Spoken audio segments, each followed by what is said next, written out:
සිරිලක බාලදක්ෂ ඉතිහාසයේ රන් අකුරින් ලියවෙන කොළඹටත් පොසොන් ජාතික බාලදක්ෂ පොසොන් කලාපය ජුනි මස 28 හා 29.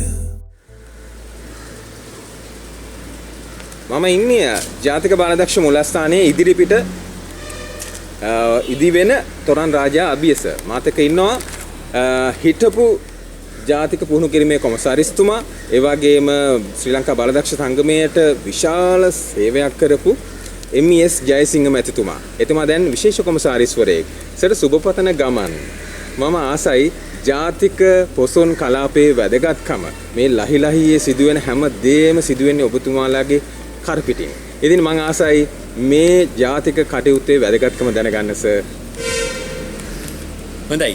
ඇත්ත වශයෙන්ම මේ ශ්‍රී ලංකා බාලදක්ෂ සංගමයේ ගත නවම පියවර තමයි මේ කොළඹටත් පොසොන් කියන පොසොන් කලාප වැඩසටහන. ඇත්ත වශයෙන්ම මේ සංකල්පය අපේ නව ප්‍රධාන කොමසාරිස් මනෝජ් නානායක්කාර මැතිතුමාගේ නීතිඥ මනෝජ් නානායක්කාර මැතිතුමාගේ සංකල්පයක් අනුව බිහි වූ අදහසක්. එහි ප්‍රධානම ලක්ෂණය තමයි ආගමික නැඹුරුවකින් අපි කරන පොසොන් උත්සවය කියන සංකල්පයේ අභිබවා ගිය අපේ සංස්කෘතික දායාදයක් වශයෙන් අපිට ලැබුණ උරුමයක් නැවත මහජනතාවට අවබෝධ කරන්න හොඳ පසුබිමක් තෝතැන්නක් නිර්මාණය කිරීම.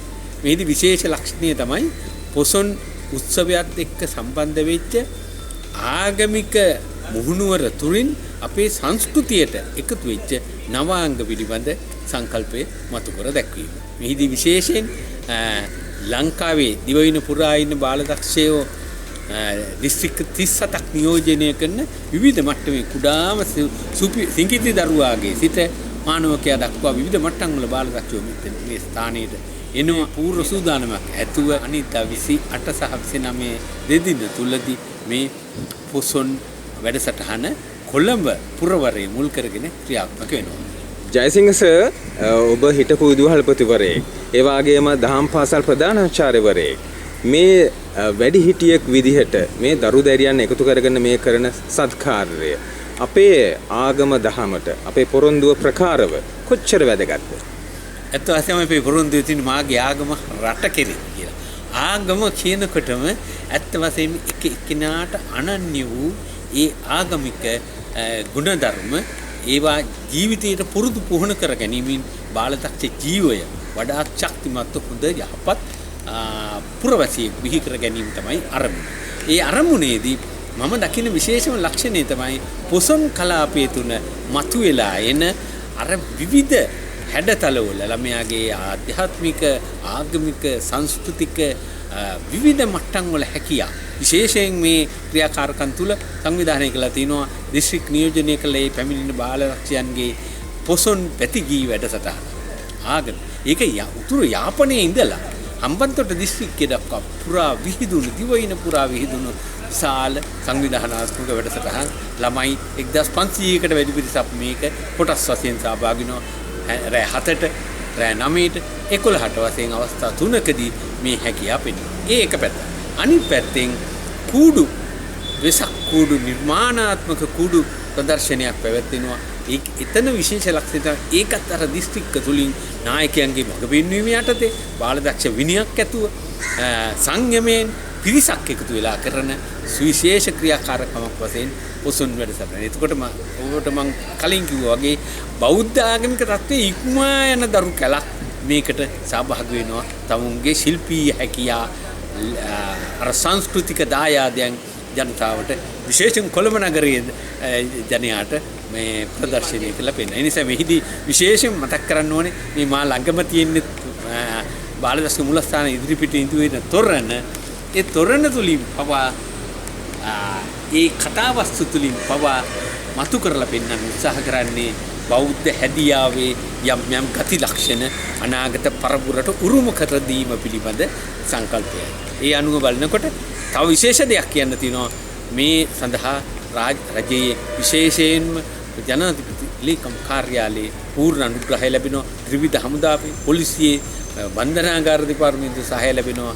ඒ අනුව ගුවන් හමුදාවෙන් දරුවන්ට තරණය කරන්න පුළුවන් උඩට නැගලා ආපහු බහින්න පුළුවන් විදිහේ මිහින්තල කෘතිමව නිර්මාණය කරපු මිහින්තලයක් මතුවෙනවා. එතකොට අනුරාධපුරේ යන්න බැරි දරුවන්ට කොළඹ ඉඳගෙන ඒ අසිරිය විඳ ගන්න මේ දින දෙක වෙනවා.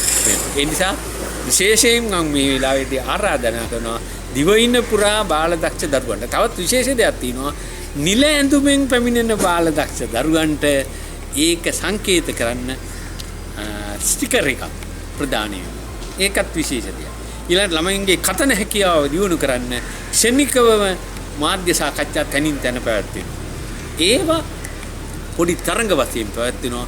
කූඩු අතරින් හොඳම කූඩියට ලක්ෂයක මුදලක්, දෙවෙනි ස්ථානය ගන්න 75,000, තුන්වෙනි ස්ථානයේ 50,000 සහ 10 වෙනි ස්ථානය දක්වා අවසන් සිටිතෑගි වශයෙන් විශාල ළමයි උනන්දු කරවන්න ඒ තත්ත්වයේ ඉහළ තලයකට ගන්න මේ උත්සාහය මම හිතනවා මුළු බාලදක්ෂ ව්‍යාපාරයේම වැඩිහිටි නායකයන් අනුගමනය කරන ශක්තිමත්ම ඉතාම වටිනා වැඩපිළිවෙල ඒ සර්ව ප්‍රකාරයෙන් සාර්ථක වේවා කියලා මම හිත සිතින් ප්‍රාර්ථනා කරනවා. 2026 ජාතික පොසොන් කලාපය බාලදක්ෂ මූලස්ථානය කේන්ද්‍ර කරගෙන ඔබ කිව්ව ආයතනත් එක්කයි සංවිධානය වෙන්නේ. අවසාන වශයෙන් සර් අපට මතකයි අවුරුදු 10කට උඩින් යුද්ධය නිමා වෙලා ජාතික සංහිඳියාවට පැවැත්වුවා ශ්‍රී ලංකා බාලදක්ෂ සංගමේ මූලිකත්වයෙන් යාපනයේ ජම්බෝරියක්. ඒ ජම්බෝරියට පැවැත්වෙන අති දැවැන්ත වැඩසටහන කියලයි ආගමික සංහිඳියාවේ වැඩසටහන කියලයි මට නම් හිතෙන්නේ දැනෙන්නේ. ඒ ගැන ඔබට හිතෙන්නේ මොන වගේ අදහසක්ද?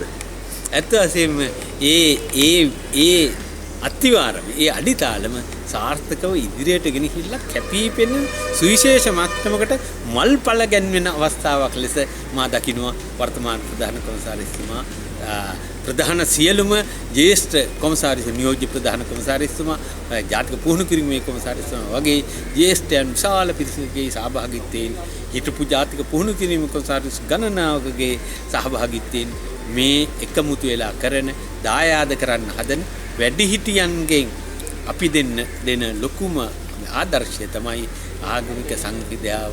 අපි සියලු දෙනා මිනිස්සු වශයෙන් අනාගත පරපුර ශක්තිමත් කරන්න අඩිතාලම දාමු. ඒකට ධෛර්යය දෙමු කියන අදහස මෙතන මම හිතන්නේ පිළිඹු වෙනවා. ළමා කැලස් සමග එකතු වෙන මේ වැඩිහිටි විශාල සංඛ්‍යාව. ඉතින්දි තවත් විශේෂ දෙයක් වෙනවා. මේ පිළිබඳ මාධ්‍ය මෙහෙයවමින් චමින්ද වාරියපිරු මහත්මයාගෙන යන උත්සාහයත් ඉතාම ඉහළින්ම අගය කරනවා. බොහොම ස්තුතියි සර් හැමදාම අපට අවවාද උපදේශ දෙනවා. ඉතින් ජාතික කටයුත්තකදී විජය බාලදක්ෂ කඳවුර ප්‍රමුඛ අපි කණ්ඩායමම ඒ සඳහා ඉදිරිපත් වෙනවා.